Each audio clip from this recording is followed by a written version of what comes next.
What?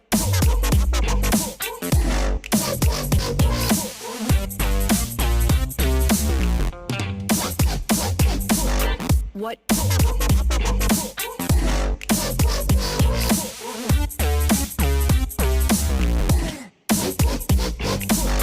What?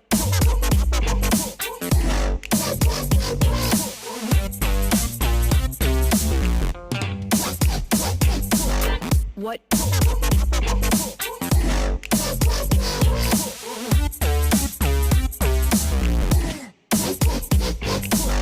What?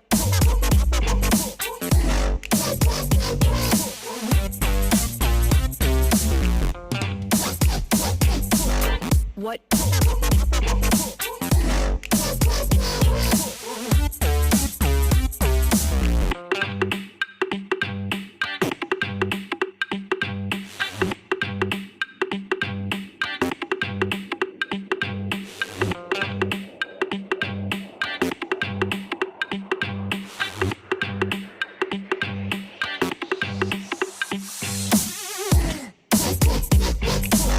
What?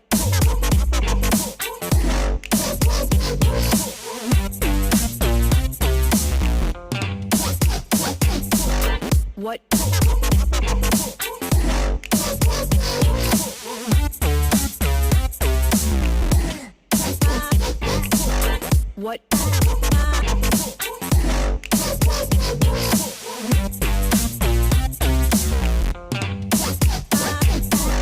What?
That one's for you, Tim.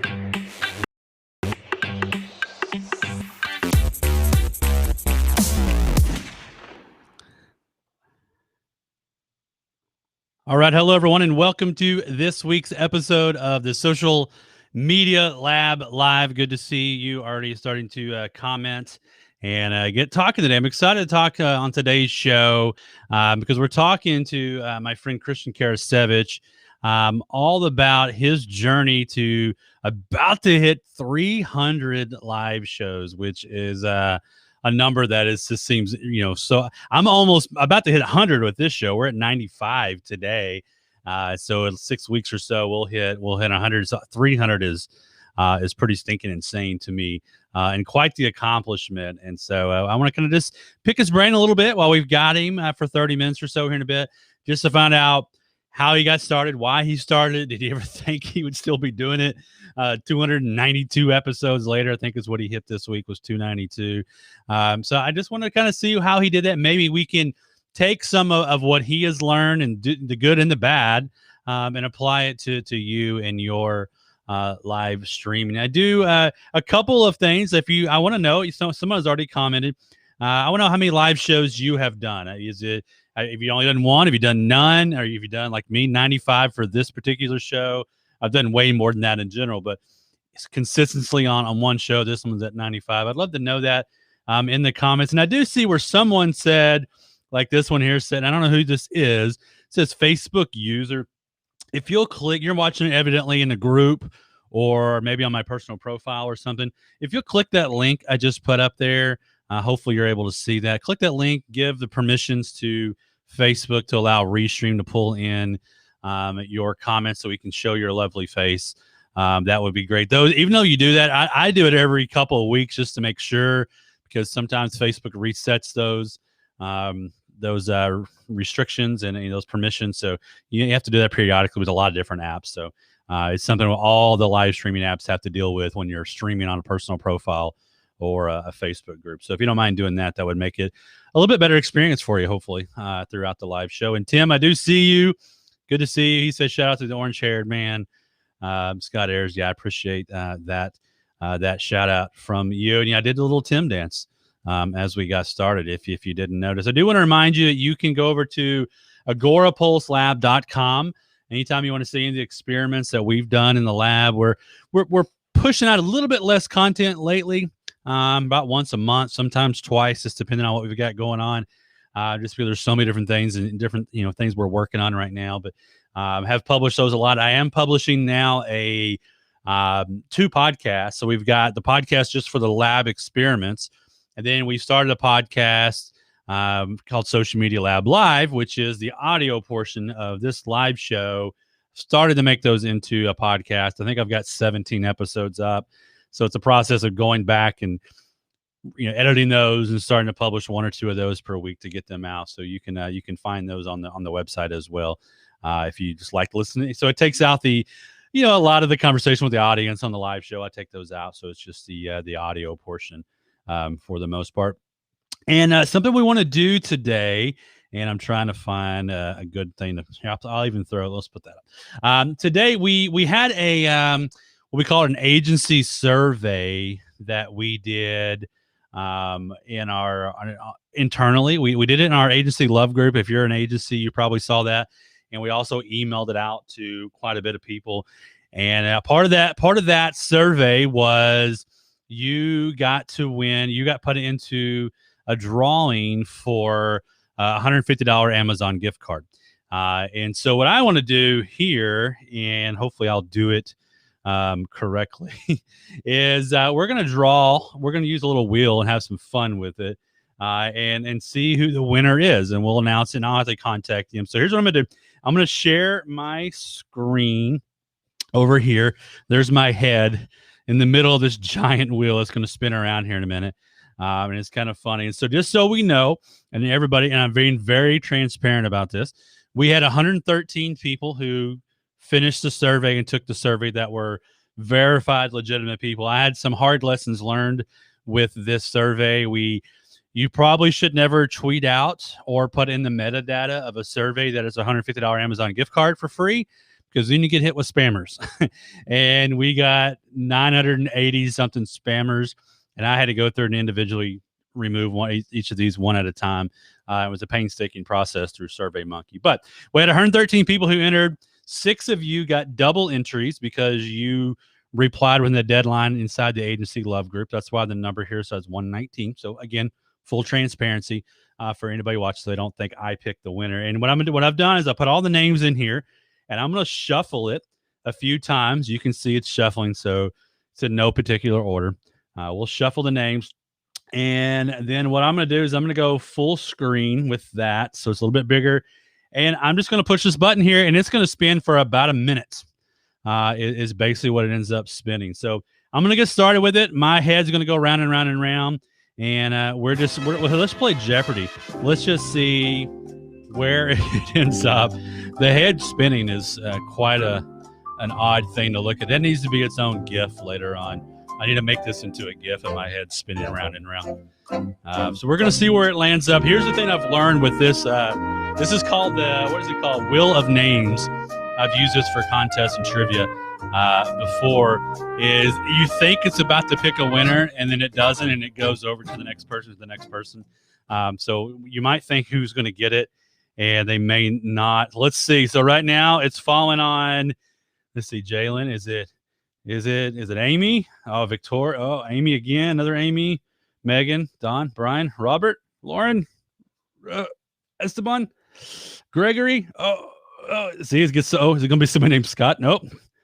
Is it going to stop on Sarah? Oh, Sarah got robbed just in. Sarah got robbed. It looks like it's going to pop up. Oh, it's popped up one more.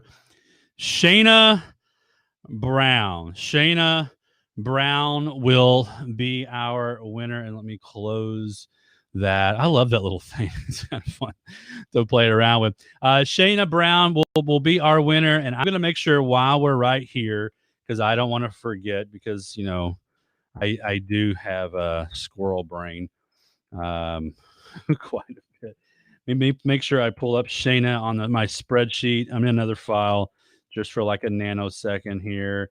I'm going to make this a certain color so I know that they're the winner. So Shayna from Magnolia Heart Creative, I will email you and let you know that you are the winner of the $150 Amazon gift card for filling out our survey. So I appreciate you doing that. The results of the survey probably will be a month before we get them out and all the different blogs and stuff. We're working at it on 2 different angles right now, but some pretty interesting things. If you own an agency, the data we're able to get from that, as far as what people think are the best and the worst social sites for paid, unpaid, some really intriguing data I think you're going to enjoy to look at later on once we get that published. So that was a fun little thing to do.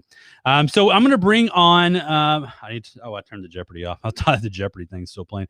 I'm going to bring on my guest, and his name is Christian Karasevich, and I mean, we sure select the right one there. And Karasevich was something I couldn't even say like a year or 2 ago. Like saying your last name was like saying statistically significant. That was a hard word for me to say. Now it's like, Karasevich, yeah, I know what it is. I don't have to even ask you anymore. So it's good to have you on the show, Christian. Can you tell us, because I don't like to read bios and stuff, but kind of tell us your 30, 60-second elevator pitch. What do you do? Because you do a lot. What do you do currently? So first off, thanks a lot for having me. And I want to say congrats to the or was it the Amazon, actually, the Amazon gift card winner? Yeah. Congrats on that. I was actually wondering, I was like, I couldn't remember if I had actually entered or not. So congratulations on that. So a little bit about me, Christian Karasevich. I'm the content marketing manager over at StreamYard. I'm also, I run a digital agency called Social Chefs, where we teach you the fundamentals of social media. And off of that has spawned Social Chatter, which I started quite a number of years ago, actually now, as we talk in that road to 300 there. In addition to that, I also host a couple of Amazon live shows. So I actually run a podcast. It's called Launch Your Live. Right. It's all about podcasting about live video, getting people started. That has an Amazon Live component. So I live stream on Amazon for some of those shows. And then I also host a second Amazon show called Business Essentials and Conversation as well. Do that, I think, once a week. And we talk about, just like, things to help people in business, whether it's organization tips, or we could be talking about, certain gear that people might need. For example, ways to like some note-taking techniques and tactics, things like that as well. So, yeah. So that's me. I didn't know you. I didn't know you had. It's me on that show. I didn't know you had 2 Amazon live shows. That's pretty cool. Yeah. I'm trying to start a second one, just on a personal one, like not a branded one. Just me and my ball cap, just doing life. But I haven't got around to doing it yet. But I'm actually live on Amazon right now. With it, I've been doing a lot of these for me anyway. Just as like side note, but for people going live trying to figure out what to do, I just take my shows that I'm already doing and go live on Amazon with them. And you'll see me look over here every once in a while down on my iPad and address anybody's comments or change my carousel. And it's been a neat thing. Even these little shows like this, even though I'm not maybe talking about product, I still get some sales from it. Yeah. And it's kind of a cool little passive way to make a little side income. So yeah. So Social Chefs, where did you come up with that name first? So I have a culinary arts background, actually. Okay. And I knew that. Yeah. I started in that. I actually had been into computer science and doing a little bit of programming. So I had been doing that. I then transitioned into the culinary world, and then I moved directly into the marketing side, literally right off of that. And that's when I came up with that. And, it was about, just like in cooking, it's about learning the fundamentals of, for example, social media. You learn the fundamentals of social media. You can then apply them. It doesn't matter if you move from Facebook to Pinterest to LinkedIn to YouTube to Twitter. The fundamentals for the most part are the same. And once you learn those fundamentals, like in cooking, you can apply them to pretty much anything else you do. So, and you don't have to burn your hands as much. You still got to put in all the long hours and whatnot that are involved. But yeah. Yeah, so that's how I came up with it, and then off of that, I came up with social chatter. Okay. Um, uh, that was actually back in the days of Blab. Actually, sorry, it was. I've been doing live streaming actually before Blab Oh, with really? Google Hangouts Okay. actually, Yeah. and then Blab came about, and I was like, oh, this is pretty cool. I basically transitioned into doing that, and then off of that, I've also I have a smaller like series that I also kind of built, sort of thematic. It's Mhm. social snacks. They're like short 5 minute or less tutorials. I've been doing those. Okay. Need to do more of them, but been doing those for quite a few years as well. So That's a lot to keep up with. I can't yeah, imagine what your calendar looks like, it's quite a to bit. keep Yeah, yeah, and so let's kinda dive what I wanna do here with you, yeah, sure. Christian, is just kinda dive into, why Social Chatters, for one, is an interesting name, and I love the name, but what made you start it, and when did you start it? And kinda what was that process getting started up with? I know you said you did it on Google Hangouts or Blab and other things, but maybe Yeah. originally, but when did you actually start that show? And then what was your original motivation there? It was literally when Blab came out. Right. So, like, when Blab was in, what was it, alpha or beta? Like, it was Yeah. like literally the week it came out. So, That 14? Somewhere around there? something along those lines. Yeah, it Yeah. was it July, August, something along those lines. Yeah. But I will say, I mean, the reason I started it was because, well, I will say I made a lot of mistakes along the way as well.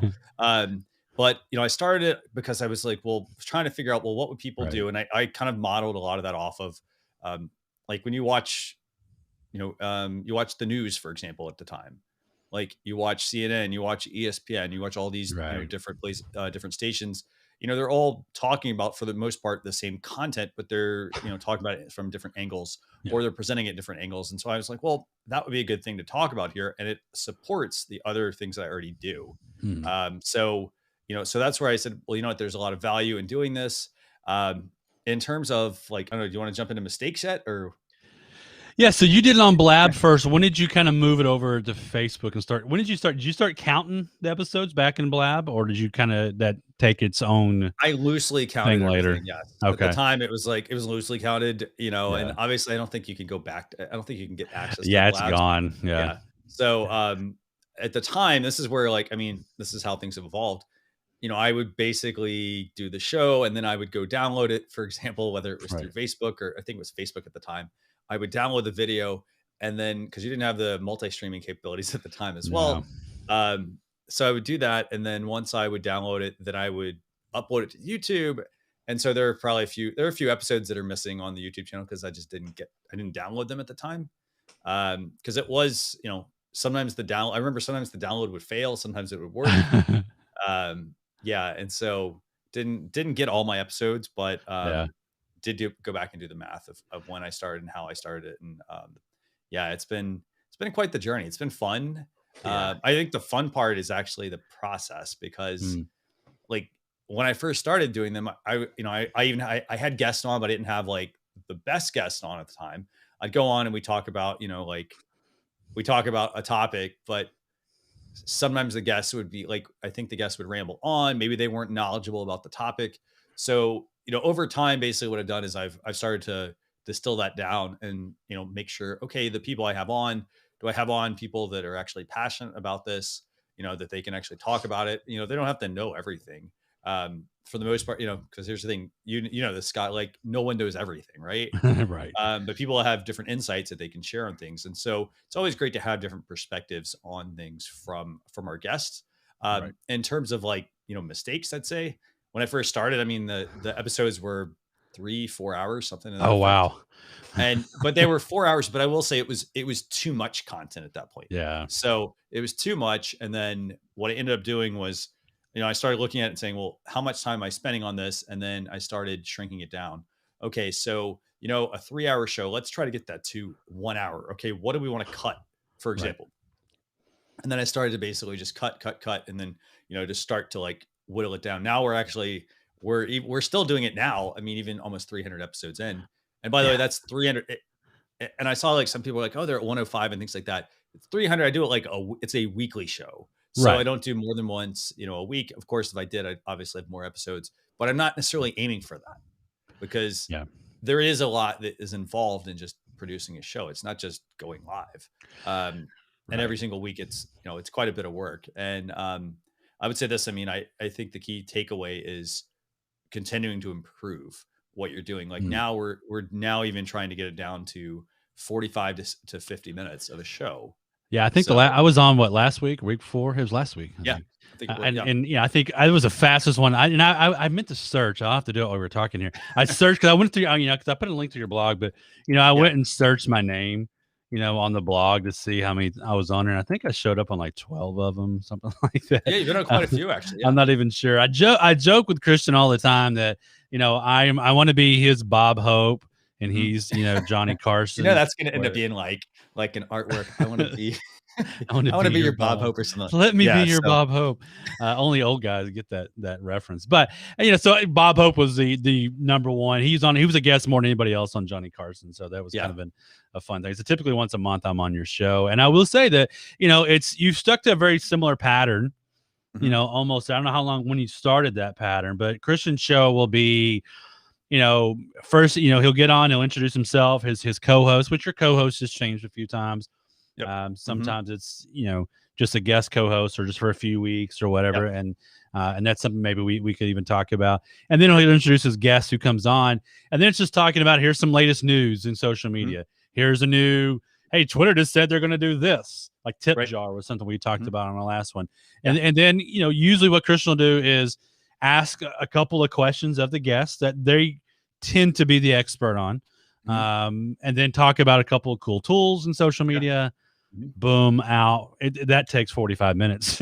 Yeah. Sometimes long. I know. Yeah, I think we've gone an hour and a half once, We at have, yes. least. I think on it because there's just so much there. But Mhm. when did you start that routine? Was that early on when you started whittling it down? Has it always been that format?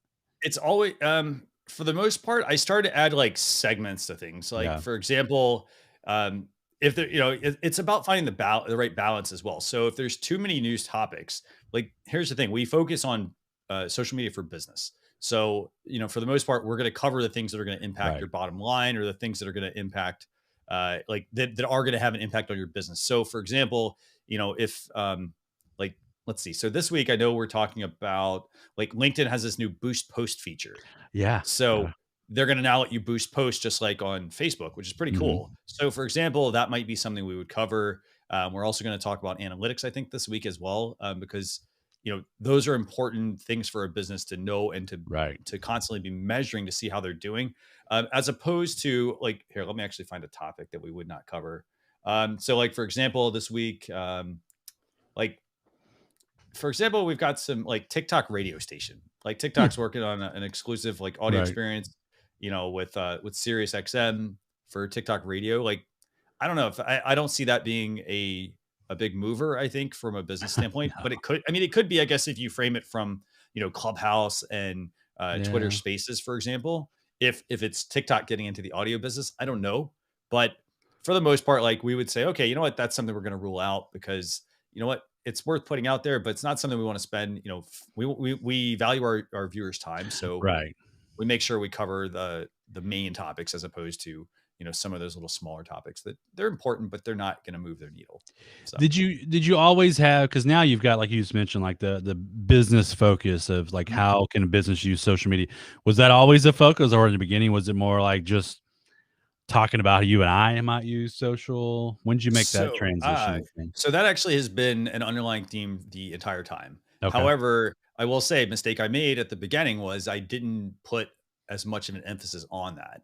Like I Mhm. didn't like I knew what I wanted it to be. However, I also was not driving towards that correctly. And so what I Right. did was I started to look at it and say, well, you know what? I'm doing a show that's 3 hours. Let me actually now go in and, you know, weed out some of the things that are not Right. that are not related to that. Because again, I know who my audience is that's going to tune in. So yeah, so it's always been an underlying theme, but I've made sure to drive even harder towards that now.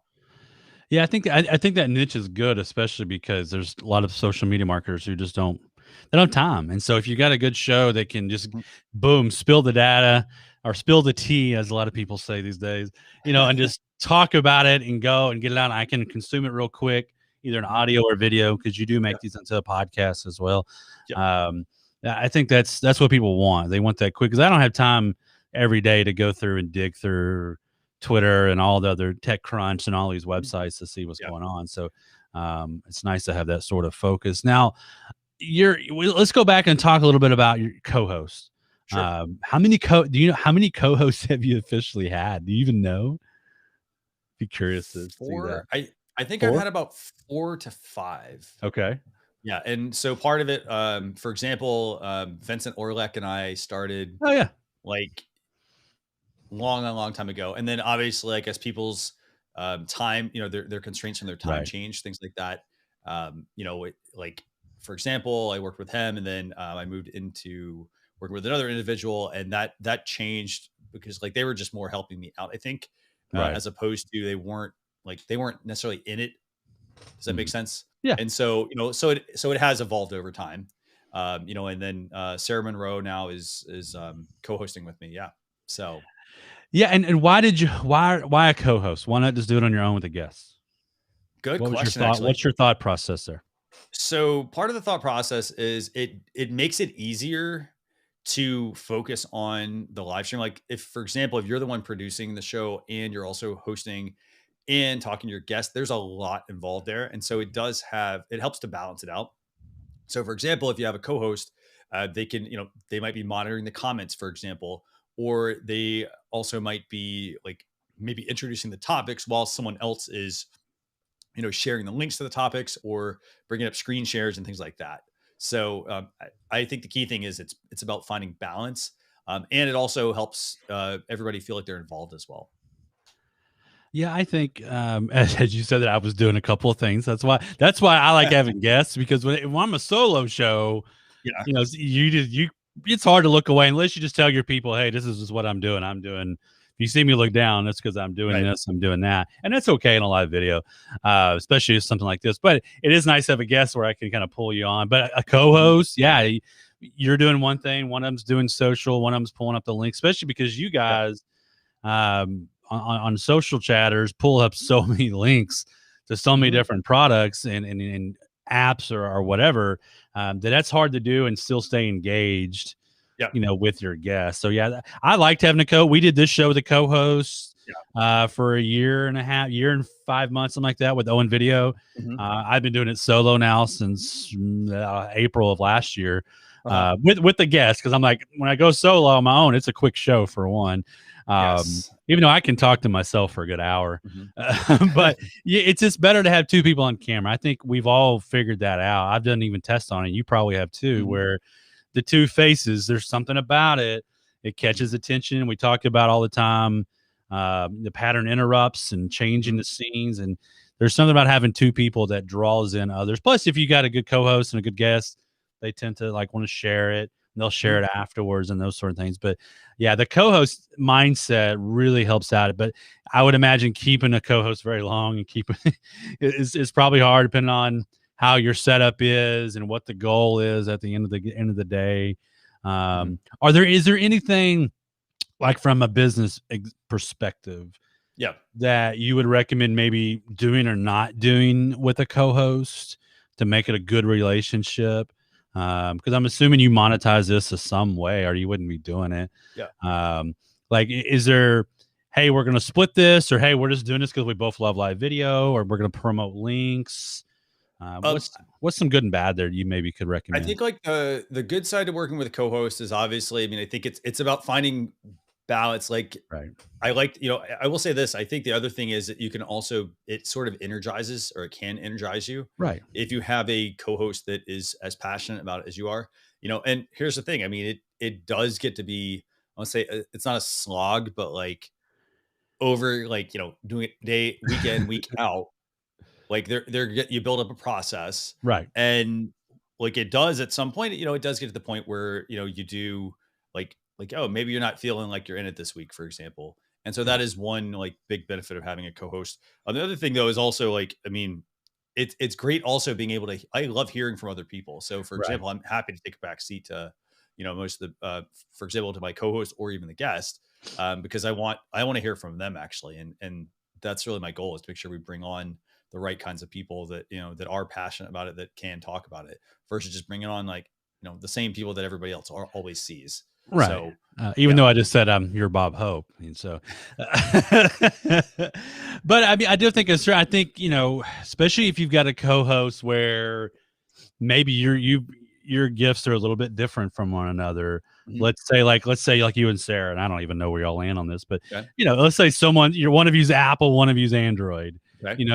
There's some good conversations that can happen from that. Or Mhm. you love Clubhouse, she doesn't, something Right. like that. So I think it's good to have that differences. That way it's just not the same. Oh yeah, Yeah. you're right, Bob, and Mhm. bantering with each other, is really, really helpful, especially if somebody's more organized than the other one.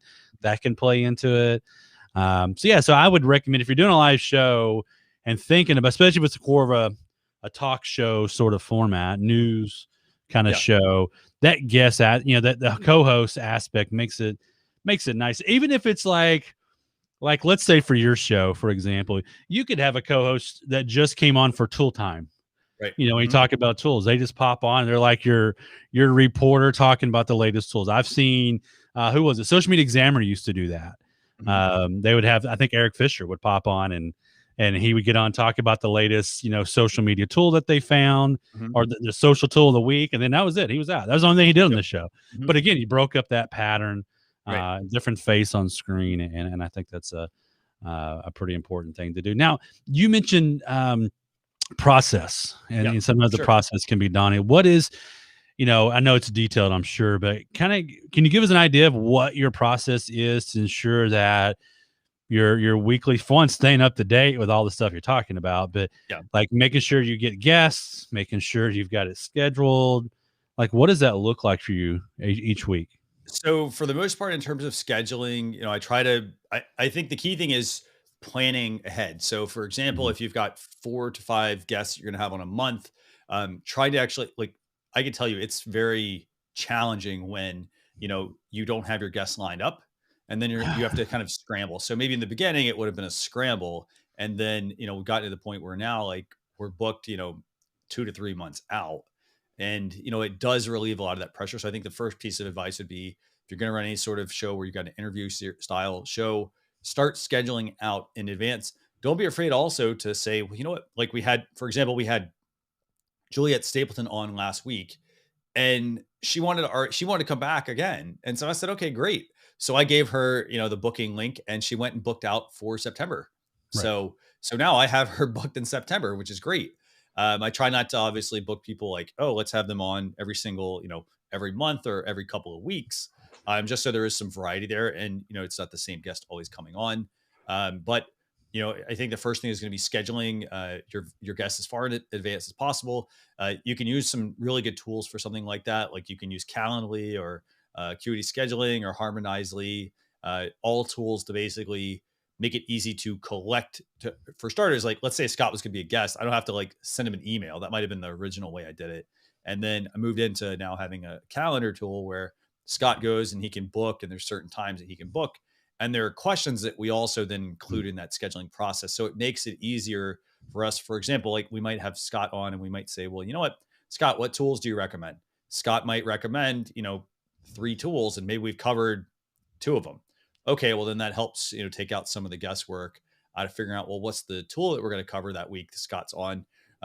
So we get that. We get, like, we get their headshot, for example, for the thumbnails that we make. We get, questions that he might want to talk about. For example, let's say maybe Scott, just got into Amazon Live. Maybe he wants to actually have an Amazon Live question versus, what he may have previously talked about on, another episode. So I think that's like really key and super important in terms of making the process work. Now, in terms of like divvying up responsibilities, all that sort of stuff, the other great thing about having a co-host is that, you know, you can be in constant communication with one another. For example, if you know, well, okay, I've got 2 to 3 months already booked out. I want to actually book a few more months instead of the same person always going back to the well. Let's actually see if my co-host has any additional recommendations for people that we could, have on. And then that way we can see if there's some overlap, if there's somebody new that we don't have not had on. Maybe there's somebody that they actually know that we don't know, but hey, they're on our list of guests to have on. So then that way we can go about making sure that we're bringing on good quality guests as well. And it also lends itself to a lot of trust as well, because for example, if our co-host let's say we don't know the person that we want to have on, but they're friends with them. If you're giving them some ability to make recommendations for guests, like they also know that it falls within the show. So they want to make sure that they're recommending the right kinds of guests. So that's where I think I'd start with that. Now, I'm curious because Yeah. I use Calendly or Color. I don't even know how to say it, but Uh-huh. you use Harmonizely. Uh-huh. I've had some problems with Calendly Yeah. here lately. What if you've used them all? Like, why are you using Harmonizely right now? Because that's the one you typically use, and I like it. I'm almost like wanting to move over to it or considering it. Like, what are the goods and bads? Maybe So, what we should look for. so I will say the goods and the bads. So like, I think the first thing is the whole only reason I'm using it actually is because I got on a deal. Oh, They were well, there you doing do what was that? like an AppSumo kind of thing, or Yes, it was a lifetime deal that I got on. Yes. oh, nice. And so here's Yeah. the thing, it was great. And then the only downside, so a few downsides were, for example, like every time I go to book a guest, I'd have to like they didn't have the ability to limit how many people could book on a certain week. Oh, yeah. And so, for example, like Scott, this, I'd send you a link and I'd be like, hey, Scott, pick from these, 6 dates. Right. And then the thing was, what would happen is then somebody would book a date that's already booked, even though you sent them a different date. And, then you had to go back through that process. Mm. The good thing is they've actually fixed that now. So it Oh, good. does, it's very on par with Calendly. I think from a cost standpoint, I think they're about the same. Yeah. Um, but I think again, Calendly is like what, 10, $11 a month, I think is what I pay, somewhere around there. I don't even yeah, know. something like that. No. Yeah, but that's the reason why I use it. And I will say, I mean, that's much better than the like Calendly, Harmonizely, Acuity. Doesn't matter which one you use. I will say it's much better than, hey Scott, like let me shoot you an email or let me shoot you something over Messenger and then like Yeah. coordinate that way. There's so many Oh, back man. and forth messages that have to Yeah. happen. Sometimes if you're, for example, let's say I'm the one trying to do the scheduling and Scott's, I get Scott initially, and then Scott might come back and say, well, like, oh yeah, I want to book on this date, and I send you the link, and then all of a sudden, like crickets, right? That does get to be a challenge because then I'm over there thinking, like, okay, awesome, we got that queued up. By the way, we totally planned that out, right? Yeah, I had crickets ready there. Yeah. But like the benefit there would be, the fact that it takes all the guesswork out of Yeah. scheduling your guest, and then you don't have to like start the conversation and then wait for Scott to, for example, come back Right. and then actually like book his time because at that point maybe someone else booked the time. Yeah. So yeah. Yeah, I think those, if you're going to have guests, those calendar apps, whichever one you use, Mhm. is important because they'll automatically add the event to your calendar. Yeah. It should send them an invite to to their calendar. Mhm. Sometimes that gets broken. I think I broke mine doing something with Todoist is what I think I figured out. Yeah. I was syncing Todoist with my calendar, and I think it messed up some of my stuff. Mhm. But it's nice because you can set it up to give them reminders at X amount of time beforehand. Like hopefully maybe got one today. I don't know. I think like I said, I think I broke Calendly after you scheduled. But it should send you an update. Send people an update. Hey, you're going live tomorrow. Here's the details. Yeah. And if you're both in the same calendar, in your Google Calendar or Apple Calendar or whatever, and I add in like the guest link and the promotional links, they should get a notice about that. And that's really helpful on that side of it. That way you don't have to go back and forth. Hopefully. And also if someone wants to reschedule. Like I had somebody had to cancel last week. My guest last week had to cancel. He had an emergency. And so I just said, hey, go click the reschedule link in the bottom of the email from Calendly, and then boom, reschedule. I'm hands off on it. Pick a date that's open on my calendar that's, I've set up for that, and I'm done. So those are super important tools to have. Now, run of show. Do you use a run of show, I assume? I do. I pretty much know exactly what it's going to be. Yeah. So it's one of those things where I do have it, but Right. I also have you've done it so much that the muscle memory is there. Yeah. So you don't write it out anymore. I used to make a Google Doc for every single one of them. Now actually, I don't. so I run it. So like in terms of like bringing up overlays and intro Right. videos and outro videos and things like that, that's just more like second nature. But in terms of the content for the show, we do like, we plan it out, for example, like even the day of the show, like, okay, so I do like a show tomorrow at 9:30 a.m. Eastern Standard Time, actually. So I've got a show tomorrow, episode 293. And so then maybe later in the day, I'm already planning other things for the following week. You know, because there could be some additional, you know, content that comes out that like, hey, that's actually useful. Right. Yeah. So, but no, I would definitely say like having a run of show does help. For example, I like to keep like to keep spreadsheets. So Mm, spreadsheets with, you know, like what's the show about, what's the good time, idea. what's the, you Yeah. know, is there a link? Is there a blog post, for example, that goes with it? Who is the guest? What are the tool what's the tool that we cover, for example? And then I also keep like running list of like, well, you know, oh, this would be a good guest to have on. This might be a good tool to Right. talk about. And then we also have a separate document where basically we've got, you know, pretty much, okay, so once we've got all the topics, what are the main ones we're going to talk about? And then what, you know, what are the questions we have for our guests? And so we literally could just run right down those. Yeah. So Do you share your run of show with your guest ever? Or have I do, you? uh, not, I basically, I give them the process. Yeah. And then, you know, I tell them what the process is. And then what I do is like, I'll send them the topics Mhm. so they can just make sure that they can review them ahead of time. Yeah. But, you know, I don't necessarily like say like, hey, this is my exact process, unless it's like a brand new person. So, Yeah. yeah. I've seen some people do that. It's kind of, it's kind of an interesting thing to see the way, as a guest, exactly what's going to happen. So, if you're going to be off camera for a couple minutes, you can take a drink or, Yeah. you could do whatever. But yeah, I think having some sort of process that you do, it's okay to switch it up and change it up. Like just Mhm. today I did the, giveaway at the very beginning. I didn't play a video like I normally would, Yeah. promotion, Agora polls, but have some sort of thing you do. And like Christian, you just said, sometimes it's muscle memory and you just know what you're going to do. And you get to a point, especially at 300 almost. Right. And that's just for this show. I can, the Mhm. rest of your shows, probably another 200 or so, Yes. on No, top of yeah. that.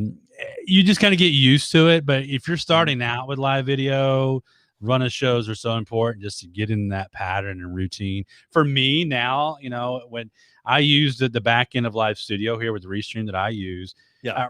my captions or my lower thirds are basically my run of show. Mhm. A lot of times I'll put them in the order. I'll rearrange my order, and I know I'm just going to go down each one of those. Not today, I didn't do as much, Mhm. but a lot of times I used to number them even.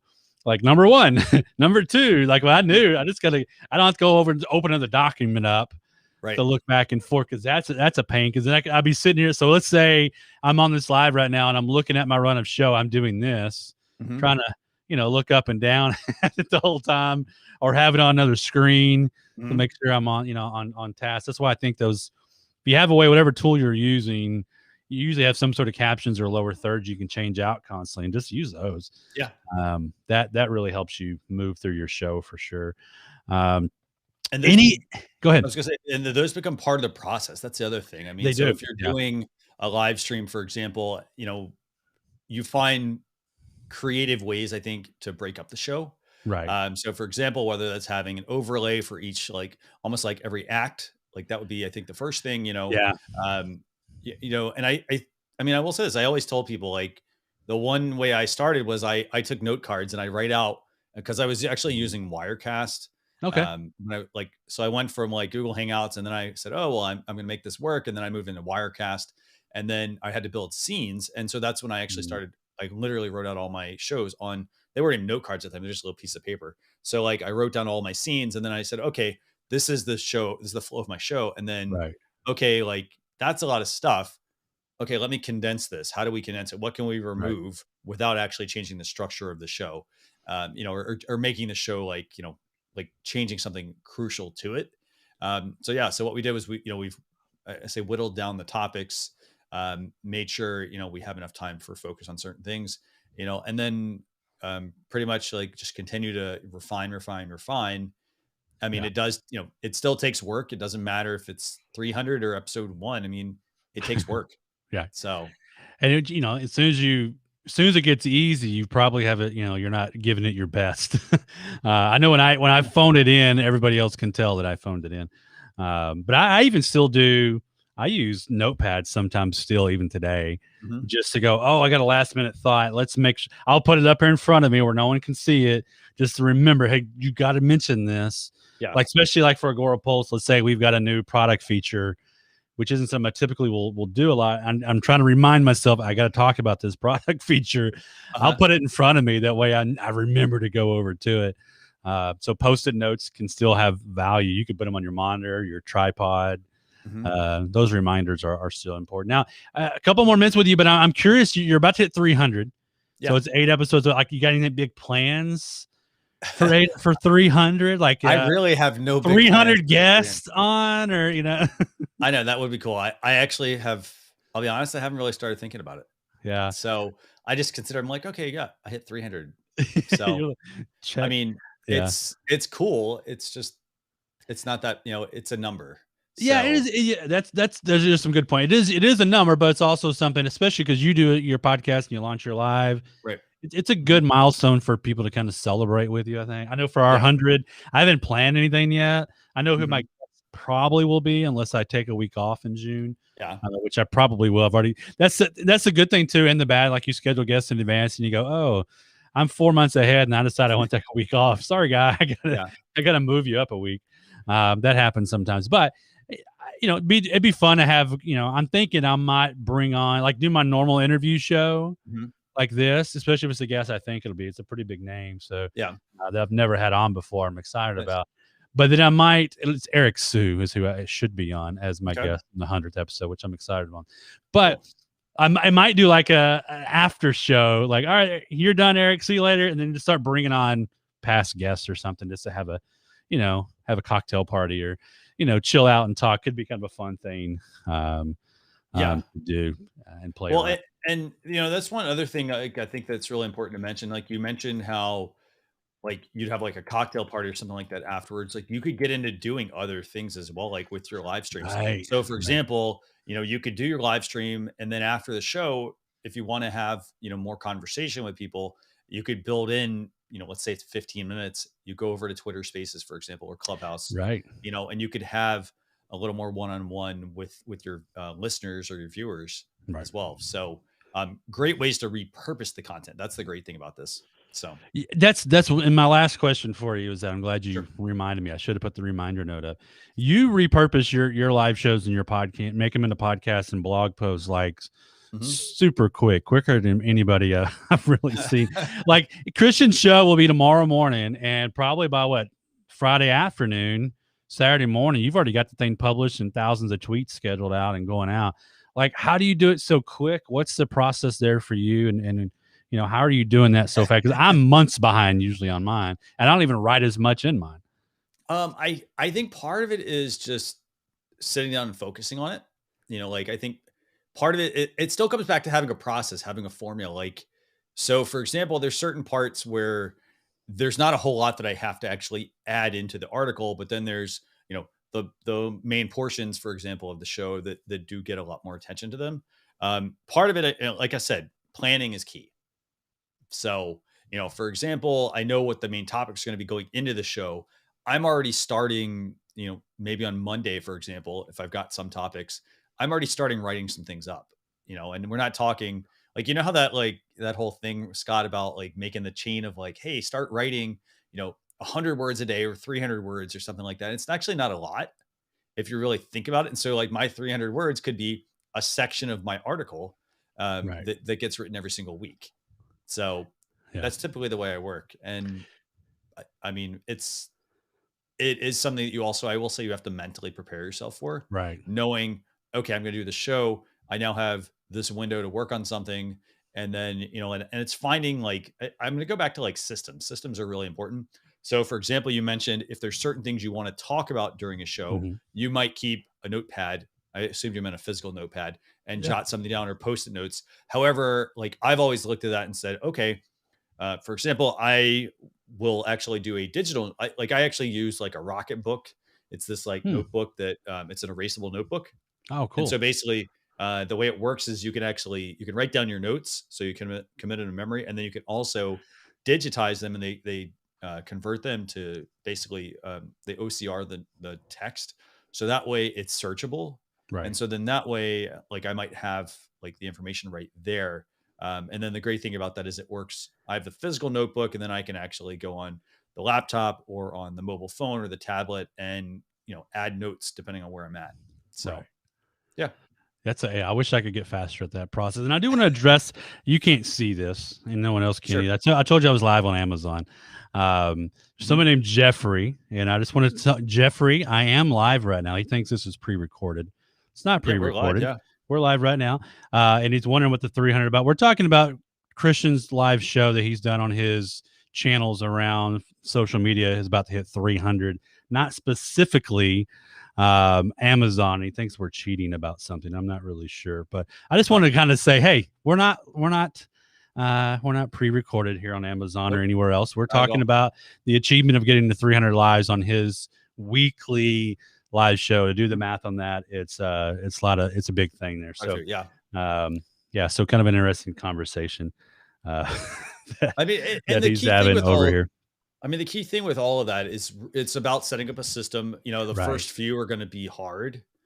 And I say the first few, meaning like maybe the first couple of months, like it's going to seem hard. right, And then like once you get a process and really start to work the process, it becomes a whole lot easier. Like something that initially took you, like I said, I started out with the show and it was 3, 4, 5 hours long. I then said, you know what? How do I get more, how do I extract more juice from that? right. So, 3, 4, 5 hour show. Let's try to like reduce it by a half an hour. And then let's see where we did. Okay. Were we able to quickly, easily reduce by half an hour? If not, let's try reducing again and again and again, further refining the process. I think that's key.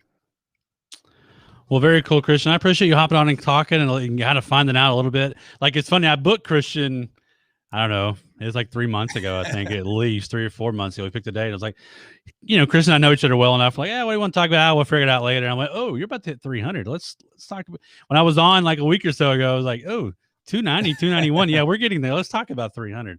We are, yeah. But because I do think it's an interesting topic for people, and it's an interesting, it's a goal to maybe get to. Like, how can you? And for anybody who's like starting out, like, all right, get your one. Mhm. Jason Webster, if you're watching this, I want to see your one. I still haven't seen it. But get your one, and then get your Mhm. 5, and then get your 10, and it's kind of build on for that. I never kept up with mine for this show, and then I saw Ian Anderson Gray had his 100 show here recently on his, I think, Confident Live Mhm. show, and I went, I wonder where the lab's at. I have no idea. I was thinking I was like, man, we may have already passed 100. I don't know. And so I Yeah. went through the painstaking process of going on our Facebook page and counting every single one of them. And I was like, oh, we're in the 90s. Hey, we're still in good shape. So now I don't put it in some people like to put it in the episode. I did on one of them just to play around with it, but I Yeah. made it to mentally keep up with it.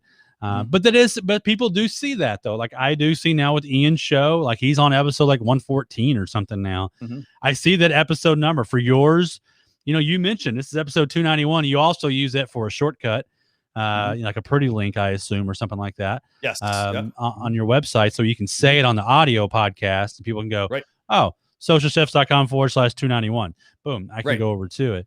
Yeah. So there's some value in knowing that number, Mhm. just for that podcast repurposing side of it, which is kind of motivating me now, even saying it more like I need to go to start getting the numbers and just say this is episode 95 and go from Mhm. there, because you can use that later on for sure. So Yeah. if you haven't checked out, and I got it pulled up, I should have counted.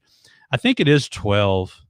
Let's see, 1, 2, Okay. 3, We'll have to check it at 4, some point. Yeah. 5, 6. Yeah, I'm on 2 pages of your website there. Nice. But yeah, go to socialchefs.com. You can see everything that Christian's doing over there. And you also have your Launch Your Live podcast, which is a great podcast. Are you still you and Jim doing that It's podcast? right now we're in transition period. Jim was taking a Okay. break actually from that. Okay. So, Um, um, I got out of but I will podcast say, listening yeah. because I haven't gone to the gym lately. I'm like, I need to go back and listen to podcasts. No, but I will say this. I think the key thing. So, like for example, one thing that I do, you just mentioned it. For example, if you go to socialchefs.com/SC292, for example, that Mhm. will take you to Social Chatter 292. That's my 292nd episode. I set that up every Right. single week so that as you mentioned, if you're doing any sort of audio, I then don't have to tell somebody, well, go to Right. socialchefs.com/blog and then look through the content. Instead, you can get right to the episode without having to actually Right. then figure out, okay, well, now that I'm here, how do I get over here? So make it easy. I think the other key thing I think is, it may feel like at some point, like, don't give up. That's a key thing. But I would Yeah. also add, don't be like don't like, for example, if you're doing this show and you're like, you know what, things aren't working, or Right.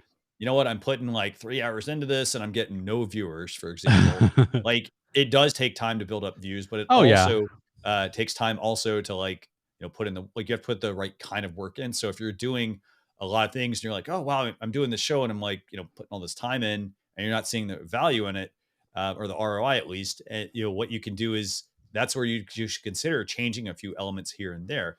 And also just remember as well, your show Right. also could just be a way to get them into your bigger product, for example, Mm, as well. So maybe you're not getting people to watch the lives, you're getting the replay, or you're getting people that watch the video and then they're like, well, hey, let me go check out your website and check out right. some of your content. So Yeah, because sometimes live videos, I mean, you and I both know this, and our numbers go up and down even right now. You mhm. get a handful of visitors, people watching, and they go away for a little bit. They don't watch the whole thing. That's normal. Yep. But the replay, a lot of people watch the replay. That's where most reviewers come from, and then that Mhm. audio repurposing. I mean, it could be a year from now, and someone's searching and finds the content you were talking about, and that's kind of their gateway to get into you. Mhm. I'm even finding while taking my audio from this show into podcast, I haven't really promoted it hardly anywhere. Yeah. I'm already seeing those download numbers just start to increase every week as people start Mhm. to subscribe and or find it based on a search term, Yeah. something like that. So yeah, repurposing this. Don't think it's just Yeah. I hit Repurposing is end key. here and I hit end here in the minute. That's it, No. which is what a lot of people do, and I'm guilty of it. There's so much more to that. Make snippets of the video, of the live video. Make IGTVs, Mhm. story. Do stories. Do a lot of stuff to promote it, and people will keep coming around to it. So Yeah, and I like the point, by the way. One last point I want to make is, if you're doing a live show, and let's say it's a 30-minute show or a 1 hour show, don't be afraid to repurpose it into other pieces of oh content. yeah, So, for example, somebody's not going to always watch that 1 hour show. mm, What you can do is you can run it through some tools like trylately.com, for example. hmm, It uses AI. It'll basically spit out your video clip, and then you have something for social, for example. right, You can also use, like, if you want to also make some other just smaller clips, you could use like streamable.com as well. I think we talked about that, Scott. right. I think, was it with you? Might have been, Um, yeah, that's another tool for, like, taking a long piece of content, and let's pull out a volume of that, piece of content, and let's put that into social. Let's pull out another piece and another piece, the right, highlights. right. So yeah. Yeah, it's always good to make you a quick 30-second video that entice people to go watch the rest of it or read the blog post. Use it to drive traffic, and so there's so much you can do. I think the repurposing side is where most people fall off.